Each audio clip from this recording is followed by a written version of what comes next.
Wow, I feel like I'm really humbled by that introduction, Annie. Thank you so much. Thank you for inviting me to come to speak and for all of your support for DanceSafe and the movement in general. Thank you so much. Hi, folks. My name is Madalyn. You can call me Maddie if you want. I don't think I have to say anything further about who I am because of the wonderful introduction I received from Annie. But I am going to present today on this mouthful of a topic right here. Basically, how drug checking has become a vital tool to combat the consequences of the war on drugs. So our discussion today, we'll be covering a range of topics, but just broadly, we're going to be answering these questions, not necessarily in order, but why talk about this topic? Why talk about drug checking? What is harm reduction? What is drug checking? Why is it important? What are the barriers to drug checking? And then what's next for us in this movement? But I want to open it up to all of you folks. Can you tell me why it's important that we're talking about this today? In the back.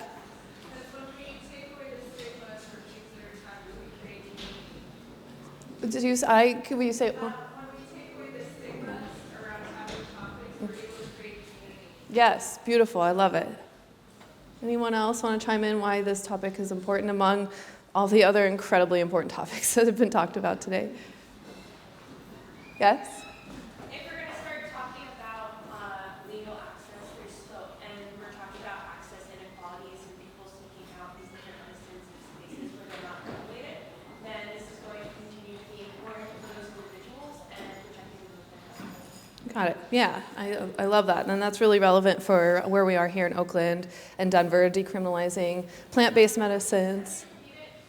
Oh, what Kristen said? Thank you. She was basically saying that with more access of these substances, we have this lack of education, right, around these substances. And so now's the time to be talking about this and to educating, essentially. All right. Anyone else want to chime in? Yeah.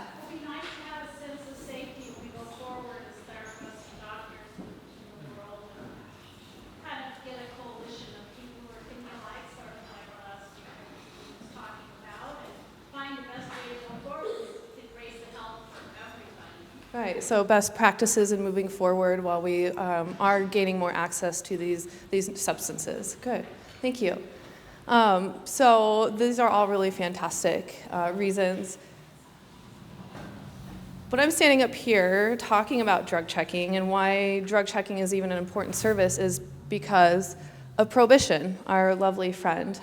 We've been through it before in the history of America, and we're here again at the heart of the war on drugs. So rather than controlling and using the selling of substances, what prohibition has done is it's abdicated control to the unregulated criminal markets. And the result is often is frequent misrepresentation and adulteration of substances that folks are seeking out. I can go into the root of prohibition, which I think Ife Tayo really did a great job of talking about. It's racist in its origins, in its implementation, and now it's just running rampant, and it impacts disproportionately, Black and brown communities. And the irony, I guess, is that we've been through this before. So when we don't have a regulated market, people are still going to seek out these substances. And when they're seeking out these substances, they're going to the black market. And the black market is obviously unregulated. And so we saw this during alcohol prohibition. It's not really talked about, and don't have all of the information on it, but I encourage you to do your own research. During alcohol prohibition in the 1920s, there had been a slew of deaths that were associated with tainted alcohol that was being produced on the black market. So we've been here before, and we're still here now. It's gotten worse over the decades. We are in the middle of an overdose crisis, and I'm sure many of you are aware of that now. We've seen since 2016, there were about 64,000 overdose deaths, which was a six-fold increase, largely due to the proliferation of illicitly manufactured fentanyl and fentanyl analogs into the drug supply. So when you make something illegal, like say a precursor for MDMA, if you make that illegal, harder to obtain, there's going to be a flood of new psychoactive substances that come. So in the MDMA scenario, when they made a precursor to MDMA illegal, we saw a flood of synthetic cathinones enter the market, which is what the media colloquially deemed bath salts. So they got a really bad rap. So we're seeing the same situation here with fentanyl. Fentanyl is about 50 times stronger than heroin. Its counterpart, or one of its analogs, carfentanil, is fatal at microscopic doses. And so if you're in the black market, you can get your hands on fentanyl. It can have the same effects as because it is an opioid. And so what we're seeing now is the adulteration of opiates and opioids that are getting purchased on the black market, but also we're finding them in non-opiate substances like cocaine, MDMA, and other various recreational substances. And so it's really become an issue. And at 2017, there were about 70,200 overdose deaths in the United States. So we need to address this, and we need to address this in a really serious way. Drug use has been, well, we deemed it drug use. Our ancestors probably didn't have a word for it other than just experiencing, but it's drug use and altering our consciousness and exploring our consciousness has been a part of the human experience since we know. Some theorize that the discovery of psilocybin and mushrooms in the plain lands of Africa when we started walking erect actually sped up our evolution, because there was a period of about 3 million years where our brains grew exponentially. And in evolution with an advanced creature like Homo sapiens, that's unheard of. And so there is a lot of theory and science to back up that was perhaps when we started and discovered and started ingesting psychedelic mushrooms. So I think Terence McKenna was onto something. What he obviously was clearly the self-administration of psychoactive substances. Legal and illegal will be increasingly a part of the future unfolding of global culture. So I think this is especially true here in America. We're in what we consider the third psychedelic wave.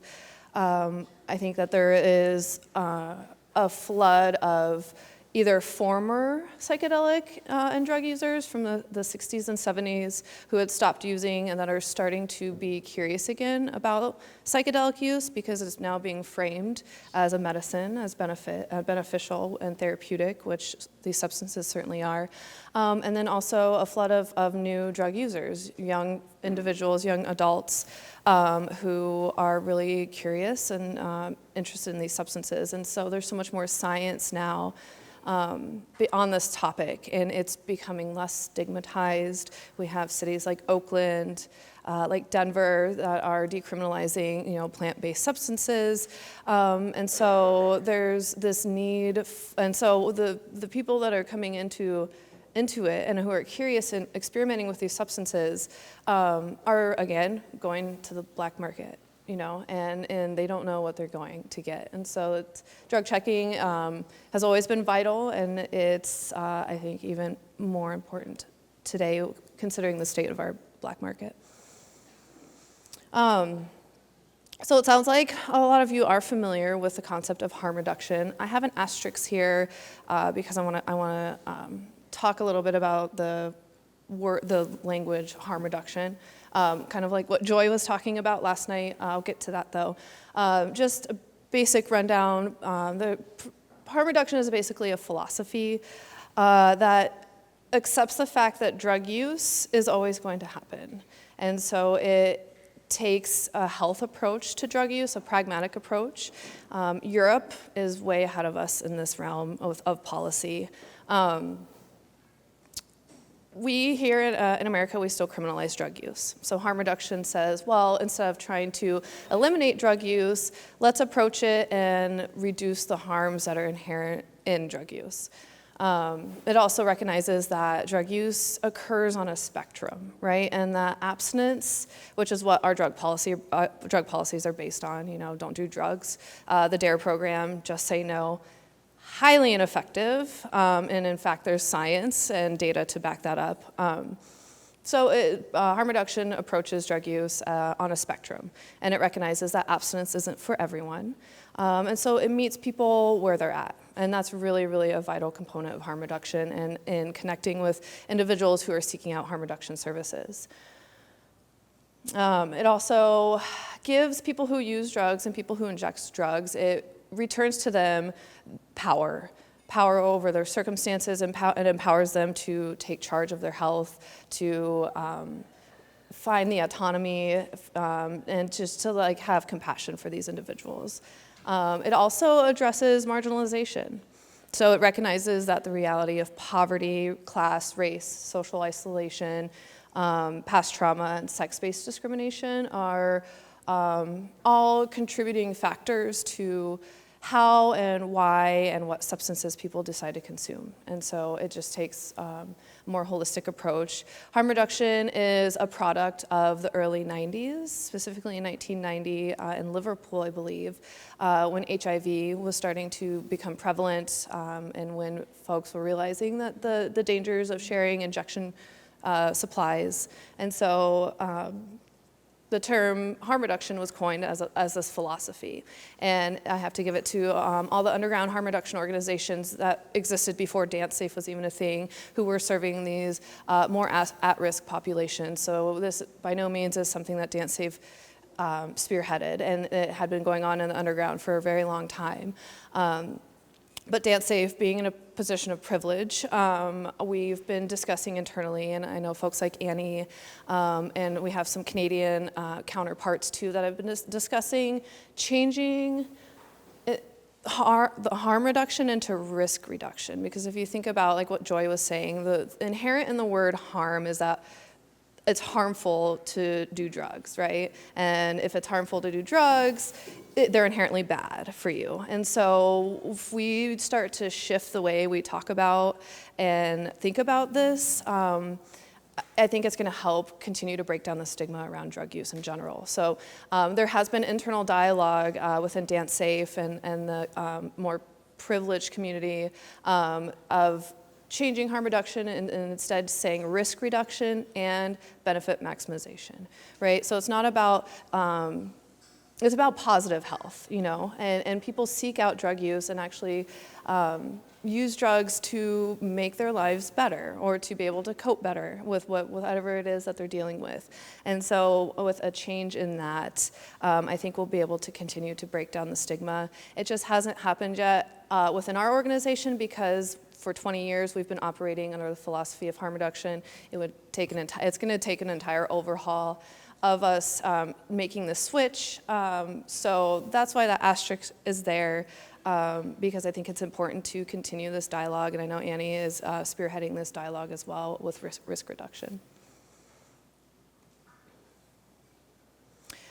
So we started in the early 90s when harm reduction was starting this underground philosophy. It was actually the Liverpool government was the ones that were like, well, maybe if we can't get people to stop doing drugs, we should reduce the harm. So fast forward to 1998, 1999. Many of you may have heard of Emmanuel Sferos. He is DanceSafe's founder. He is an anarchist punk at heart. And he finally has opened up about his story. And he basically found healing qualities with MDMA and started to discover that while people were seeking out MDMA, they were, getting ecstasy pills, and they just didn't know what was in it. And there were a lot of adverse medical incidences and even death associated with taking ecstasy in the late 90s, early 2000s, when the underground rave scene was really thriving here in the Bay Area. So in 1999, to address this ever-growing issue, he founded DanceSafe. These are photos. Emmanuel is in both of these photos, actually. This is him standing. Hello? Okay. That's him standing in front of the End Up, and that was the first club that DanceSafe ever boothed at. That's a picture of one of the very first ever DanceSafe booths. I'll explain our structure here in a minute about what this is, but these are some of the very first pictures of folks providing free harm reduction services at nightlife events here in the Bay Area. So I was pleased to know that many of you were already familiar with DanceSafe. I'll still go over what DanceSafe represents as an organization. We are basically a peer education organization, so we're a chapter-based organization. We have a board of directors, 3 paid staff members, and multiple chapters across the United States and in Canada. So we train our DanceSafe volunteers. We have an online training course that's free for anyone who's interested. It's a prerequisite. You have to take it and complete it successfully to become a DanceSafe volunteer. But once you do, we connect you with a chapter in your area or encourage you to start your own chapter. And it is really our volunteers that are on the ground doing the services that DanceSafe does. And so they're setting up at music festivals and nightlife events, and they're boothing, and they're there, and they're providing a safe space for people to come talk about the taboo topics, drug use, sexual health, and anything like that. And so our volunteers are educated to have this dialogue, and if they don't, they're trained also to say if they don't know anything, then they're going to find that out, right? And so the peer education piece is really vital because it's effective. The DARE program had law enforcement officers talking to children about drug use, right? And right, yeah. So we, Emmanuel really had a vision that it's got to be a peer-to-peer thing, right? So that's a really, really important cornerstone of DanceSafe. And what we do is we offer the harm reduction materials in conjunction with services. So we distribute information about heat stroke while providing electrolytes. We, have literature about hearing loss in conjunction. We give out free earplugs at events. We hand out hundreds of thousands of free condoms every year in conjunction with sexual health and consent literature. And then what we're most famously known for is our drug checking services, which we only do at events where we get express permission from the promoters. We don't condone rogue drug checking as DanceSafe because what we're trying to do is build relationships, right? And I'll get to what these barriers of drug checking are here in a minute. And so here you can see these are folks that are visiting a DanceSafe booth. At some events, we have a really distinct logo. We've been around for 20 years, so a lot of goodwill and trust associated with our logo. We have a pop-up, and so I ask you, you all are eyes on the ground, so if you're ever at a DanceSafe event and there's something problematic happening with a DanceSafe volunteer, please let us know, because we have a zero tolerance policy for anything other than what we train our volunteers to present, and that's not taking a non-judgmental approach, being expressing like empathy and stuff like that. So please let us know. We want to keep that goodwill. So then, to address this fentanyl crisis, so DanceSafe is unique in that we are the only 501c3 nonprofit that is basically self-funded. So we sell drug and manufacture reagent drug checking kits, which I'll explain what that is here in a bit. And the sale from our drug checking kits gets funneled back into the organization as a nonprofit, so we can be able to provide support to our chapters, and so we can continue providing these services for free. We have recently teamed up with the University of California, San Francisco, to conduct a study. We basically analyzed 5 urine analysis strips to determine which ones would be the best for the public to use to test their drugs for fentanyl and its analogs. And I'm not sure how many analogs are out there, but there's a lot. And what we found out is that there's only one brand. It's a Canadian manufacturer called BT&X, and it was the only strip that picked up fentanyl and 5 of its main analogs. So we now offer, in conjunction with our drug checking kits, which cannot be used to test for fentanyl. We offer the fentanyl test strips. They're urine analysis strips, so they pick up on already metabolized fentanyl, but they're still just as effective in analyzing your substances. So that is a good segue into what drug checking is. So there's two areas of drug checking. We have presumptive analysis, and then we have confirmatory analysis. What we conduct now currently is presumptive testing with our drug checking reagents. And what reagents are, they're highly corrosive. They're about 98% sulfuric acid mixed with other chemicals. I'm a lawyer, not a scientist. So some of you might actually know way more than me about the reagents. But they react different colors when they come in contact with various substances. So we have this very comprehensive color chart, which I realized I should have probably included in my slides. Hindsight is 2020. But you can see this all on dancesafe.org. So we just need like a tiny bit of a sample, about a pin tip size of a sample, and we drop a reagent on there and we witness a color change, if any. And what we do is we can match that color change up with our color chart based on years of research, and figure out what the primary composition is of a substance. And this is presumptive testing because we cannot test for purity or potency with the reagents. We're testing for what's most prevalent, right? So we can usually rule something out, but if something tests as suspected, so if we have an MDMA test that tests as suspected, so it has all the color reactions we want to see, even then we can't say, yeah, this is MDMA, because that messaging is wrong, right? We can say this is an MDMA-like substance. It's mostly MDMA, but I can't tell you anything else that's contained in it. And this can be a barrier. It's obviously providing some information to our participants, but not necessarily enough. And so we go into the realm of confirmatory testing, and this requires advanced technology, which requires money, right? And it also requires training, technicians, folks to operate these machines. And so you have confirmatory tests like FTIR, which is infrared spectrometry. You basically shoot a laser into the sample and read all the unique vibrations of the molecules present. And then you can get a breakdown of all the substances in a sample. So you get from most prevalent to least prevalent. Still can't tell potency or purity, but you at least know everything that's in there. You go all the way up to GCMS, gas. I'm not even gonna try it. GCMS, you guys can Google that, but that equipment is hundreds of thousands of dollars. We actually partner with a lab called ecstasydata.org, and you can send, for a fee, you can send a sample into Ecstasy Data anonymously, and they will analyze your substance using GCMS, and then they will post it publicly on ecstasydata.org. So you can start checking back every few days and see your sample.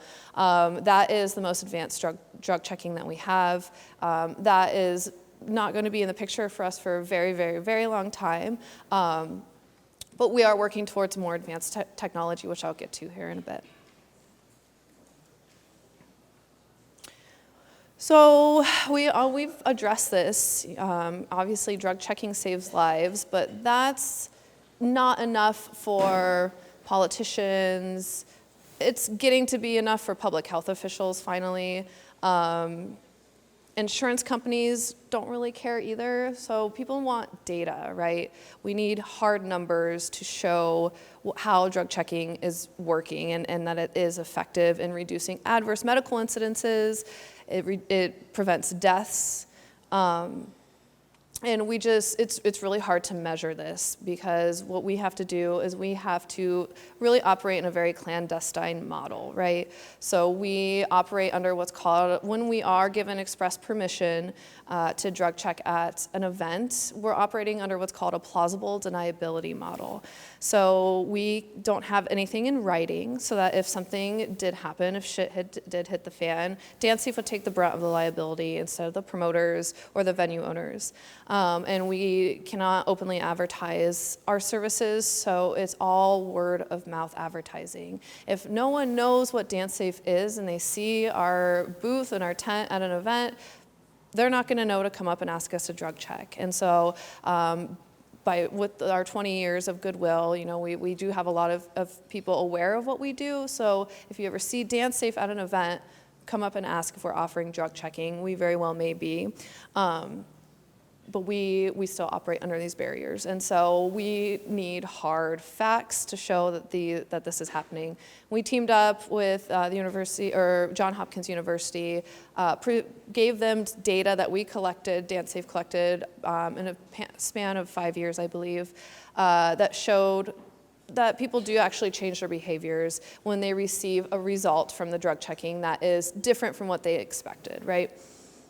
I didn't include that study, but there is a study that was released in January of this year, and this one was a really good one. It shows positive results on the fentanyl test strips specifically, led some participants, namely young adults, this was a study on drug behaviors of young adults, to alter their drug use behaviors, including discarding their drug supply, using with someone else, and keeping naloxone nearby. And naloxone is a life-saving tool that reduces or reverses opiate overdose. Participants also reported giving fentanyl test strips to friends who they felt were at high risk for fentanyl misrepresentation, or fentanyl exposure rather. So this is why drug checking is important. It works, right? It changes people's behaviors. People are going to alter their intention, their dosage, or even, decide not to consume if they are given information about their substance, right? And it's really, really, really important, especially in this day and age of high adulteration and in the wake of the fentanyl crisis. So I explained under what circumstances we have to operate. Very, very underground, still clandestine, where in countries, one like Europe, in the UK, you have the Loop. In Canada, you have anchors. These folks are operating advanced technology at music festivals in conjunction with law enforcement and the government, and they are posting alerts to the participants of the festival, and it's all very much above ground and mainstream. And so in America, in what we're doing now, we still have to be really hush about it. It's hard to collect the data that we need because we can't openly say where we're testing, right? Because the promoters, to protect the promoters and the venue owners' identity, and to protect them from liability, we can't be open about that. So we're making progress, which I'll get to also. But there are a lot of barriers here in America for drug checking. We have something that's lovely and a lovely piece of federal legislation that's called the Rave Act. We have state drug paraphernalia laws, criminal and civil tort liability, and of course funding. Just a brief overview of those segments. The Rave Act was passed in 2003. It was essentially an extension of the 80s crack house laws. It was passed by Joe Biden. Don't vote for him for president. Thank you, yeah. We don't want Joe Biden. And it basically, the gist of it is that if a venue owner or a promoter is knowingly or condoning drug use on their premise, they could face really, really heavy criminal liabilities and up to $25,000 worth of fines. And so being an attorney, I know the attorneys for the insurance companies, the attorneys for the promoters and the venue owners are saying, oh, hey, look, there's this piece of legislation here. You cannot offer harm reduction services at your event because the argument goes, if you're offering harm reduction services, you know that there's drug use occurring on your premises, therefore you're condoning drug use, therefore you're guilty under the Rave Act. It's ridiculous. The risk under that is really low. There's been one conviction, and it was for blatant drug distribution at a small event. But it's still there, and it's still a huge barrier for us. And this is partly the reason why we have to operate under this clandestine, plausible deniability model, right? Pictured here in the background is Didi Goldsmith. She's the one right in the middle. Yeah, does everyone know Didi? Yeah, cool, awesome. She Tragically, her daughter Shelley died really young after overheating in a club in DC and after taking MDMA. And when Didi found out about the Rave Act and why there were no harm reduction services offered there, including like free water, she took it on herself to try to change that. So for 4 years, Didi petitioned with her senators and was able to finally get 2 letters from the Department of Justice clarifying their stance on the Rave Act. It was a huge success. From a legal standpoint, the letters don't really give us a lot, but it's something, and it basically says that the Rave Act was not supposed to deter clubs and venue owners from offering some type of basic harm reduction services, even if that means free water, right? Because MDMA, a lot of the deaths associated with MDMA is actually from overheating and dehydration. And so, offering free water, even, offering drug literature, like what DanceSafe does. If we're not allowed to drug check, that's fine, but we have a ton of informational literature about, we have these drug postcards of all the various common substances that people use that are really attractive and slightly promotional, but it really draws people in, and so we can distribute that information so people can educate themselves about about drugs before they decide to take them. And so there's all these other services that we offer that isn't drug checking that I think would be safe now based on what these Department of Justice letters said. So I got to give it up to Didi Goldsmith. She has helped with that. So the Rave Act, it's still in place though. If you want to sign the petition, go to amendtheraveact.org. One of the big barriers is that, and that which is slowly falling, I'll get to this too, is that under most states' drug paraphernalia laws, testing kits are illegal. It's not usually that big of a liability. It's usually a civil penalty with a fine associated with it, but it's been a big barrier for specifically public health officials. So if you're in possession of a test kit in one of these states, you could be considered in possession of illegal drug paraphernalia. So that's been a huge barrier. Of course, there's criminal liability in the fact that there's obviously Schedule I substances present when you're providing drug checking services. So if you're a participant and you have the substance, you can be in trouble for possession of a controlled substance. For the drug checker, the person providing the services, there's constructive possession just by means of close proximity and association with the participant. You have civil tort liability, so if someone came and got their drugs checked, but that messaging or something was off with the messaging and they then ingested that drug, either died or injured themselves or injured someone else, the drug checker, the organization could be held liable for negligence or wrongful death. There's all these things. Those risks are so low. There's no precedent there are no cases out there, not even against any of the clandestine harm reduction organizations that existed in the early 90s that were providing these services. There's nothing out there for any lawyer or prosecutor to really sink their teeth in. So the risks there are really low, but we're making progress. So based on all these barriers and on the information, what is the future of harm or risk reduction? Have we made any progress? I touched on this, but yeah, we have. The dominoes are starting to fall. We are starting to see state and local reform around state drug paraphernalia laws. DC was the first, and so we're starting to see these states that are doing it on their own initiative, but also with push from folks like the Drug Policy Alliance, and they're starting to finally remove drug checking kits from the definition of illegal drug paraphernalia, which really is great because it opens it up, especially for public health officials to start possessing and offering drug checking. And then there's the Amend the Rave Act, which I just explained to you, and the efforts that Didi just went through.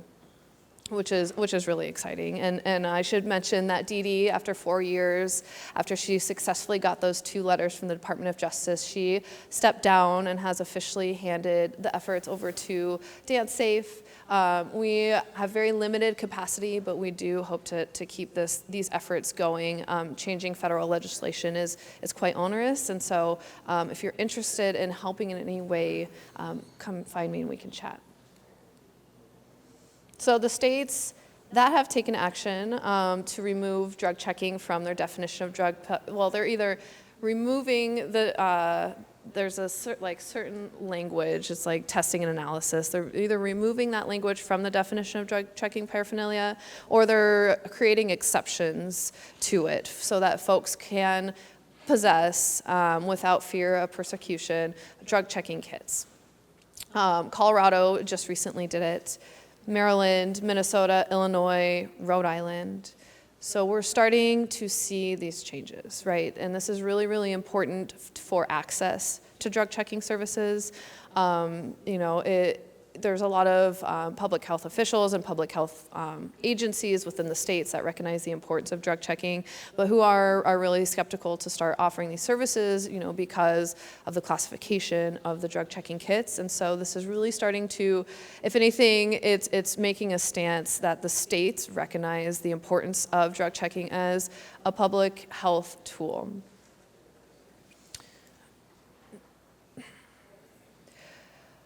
So what's next? We need to continue to change policy. I think it's really, really important for DanceSafe specifically, because we do occupy this space, to just continue to work with individuals, grassroots movements, other drug policy reform organizations and allies to continue to change policy. And that's really going to take a stance in favor of harm or risk reduction, and it's really going to make these services more available to populations, especially those that are non-privileged. Pictured here is our executive director and one of our Colorado state senators, Representative Kennedy. And so we've been actively engaged in these policy reform efforts, and we hope to continue to do that. I'm going to get to the advanced technology last, but the capacity building, that's another huge thing that we're working towards in our very limited capacity as staff. But we're continuing to build and strengthen our numbers. We're putting into place processes that would create longevity for our chapters. Burnout is very real with our volunteers, but we're starting to work on that capacity building. We can reach more communities if we have more people, more hands-on, and so we're continuing efforts in the chapter development and volunteer recruitment, as well as connecting with, or attempting to connect with marginalized communities, so that way we can tailor our services to meet their unique needs.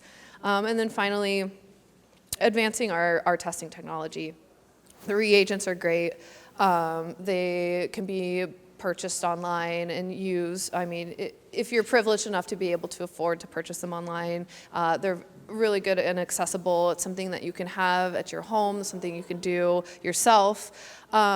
But when we are out in the field at these events, we would really love to be able to offer something more, something better, and like other harm reduction organizations in Canada and in Europe. So what we want to do, and what we're currently actively involved and engaged in, is fundraising specifically for advanced testing technology. We're looking into purchasing an advanced, or rather a portable FTIR machine. And I had mentioned before, the FTIR is the infrared spectrometry. And so we would be able to, we want to purchase the equipment, Part of those expenses is keeping library data that's up to date on that machine, and with the constant entry into the market of new psychoactive substances, that's going to cost money to stay up on that, to make sure our libraries are up to date so we can identify all the substances that are out there. But this is just going to be able to give people more information about their substances.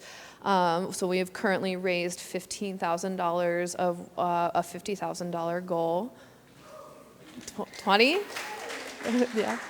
Thank you. Yes, thank you very much. $15,000 of our $50,000 goal that would go to implement this advanced testing technology program. Oh, and then I have an asterisk here by what's next, because DanceSafe is a white organization, and we service a privileged population. And so I don't think any solution will be whole until we are able to, until Black and brown communities have these services tailored to them as well. And I just want everyone to keep in mind when we're thinking about this, while I'm up here talking about DanceSafe and how great drug checking is, it's really only accessible to the privileged. And so that's what the asterisk is. I think it's really important for us to continue this dialogue and to pull in the voices and the people that we need to help to make this accessible to everyone. If you're interested in this topic, if you think you feel really passionate about it and it's really important to you, you can get involved in many ways. You can volunteer, so you can go to dancesafe.org and go to how to get involved. And there's a link that'll take you to our free online training course. It's really intuitive. It really is a great program put together by Kristen Kerr as our Director of Operations. You can start a chapter in your area if there isn't one. Again, reach out to Kristen because she's our chapter development expert, and so she can get you started on how to start self-organizing and recruiting in your area to start a DanceSafe chapter. And then you can donate. Donations are tax deductible because we're a 501c3.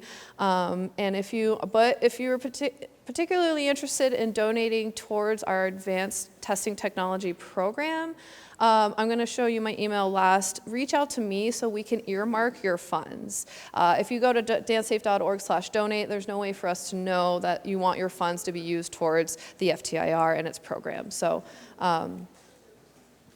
also follow us on social media. We have a lot of engagement. We're close to 60,000 Facebook likes, which is really awesome. We have a presence on Instagram and Twitter as well. We're sharing really, really, really important content, and that's another easy way for you to get involved. So again, dancesafe.org. If you have any more questions, come see me in person or reach out via email. And I appreciate your attention and time. Thank you.